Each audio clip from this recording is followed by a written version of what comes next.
With so many scams out there, how should we best protect ourselves? What are the steps that we can do? Consider the fact in September 2017 with the Equifax data breach, it impacted 145.5 million consumers. With that kind of information being made available to would-be scammers, let's talk about if freezing your credit is right for you.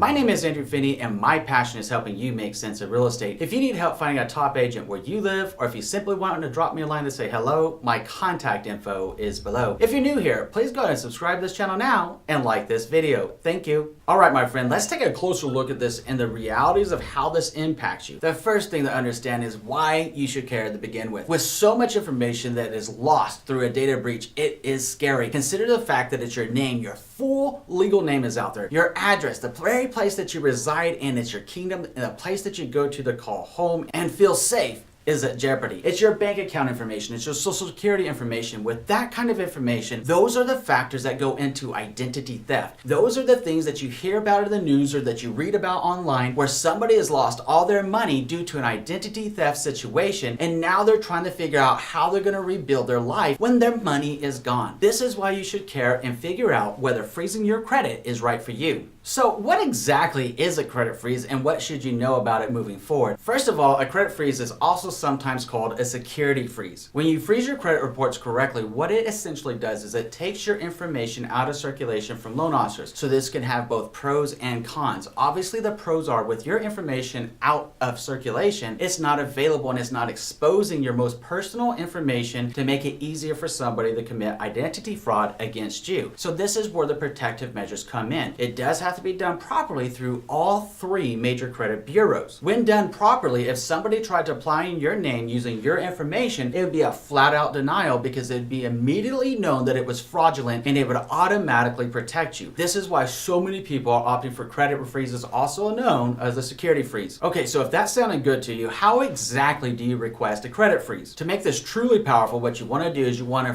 put a security freeze on all three of your credit reports. If you only freeze one or if you freeze two, then that third one is still lingering out there, which means that would-be scammers could still access your information. So to do this properly requires going to each of the three credit bureaus and requesting a security freeze to take your information out of circulation. When they do this, they're going to give you a PIN number. It's extremely important not to lose that PIN number. It will be needed for you to be able to unfreeze or thaw out your credit, if you will, if you choose to apply for a mortgage for a house, or if you choose to apply for getting a new car loan or any other kind of credit cards. They'll need to be able to thaw out your credit to establish your credit worthiness in your history so you can get the specific loan that you want. That's why you have the pro of it being so protective, and you have the con of it being that you're going to have to go through one more step to be able to thaw your credit. Now, for the peace of mind of knowing that your personal information is out of circulation, it's up to you to make the best decision possible. Now, you might be wondering, is a credit freeze free or is it going to cost me some money? They are relatively inexpensive and there is a fee associated with it unless it's proven that you are already a victim of identity theft. The best place to go to get your credit frozen and ensure that your personal information is secure is going to each of the three credit bureaus' websites and applying for a security freeze. So to better help you out here and point you in the right direction, let's give you the website information of the three credit bureaus and where you should go. The first one for Equifax is going to freeze.equifax.com. The actual link to the exact landing page is in the show more description below underneath this point. The second one is going to Transunion. Transunion can be found at www.transunion.com/credit freeze. Again, exactly where you want to go is already hyperlinked for you in the show more description below. And let's not forget about Experian. Go to www.experian.com/blogs/ask-experian/how to put a credit freeze on your credit file.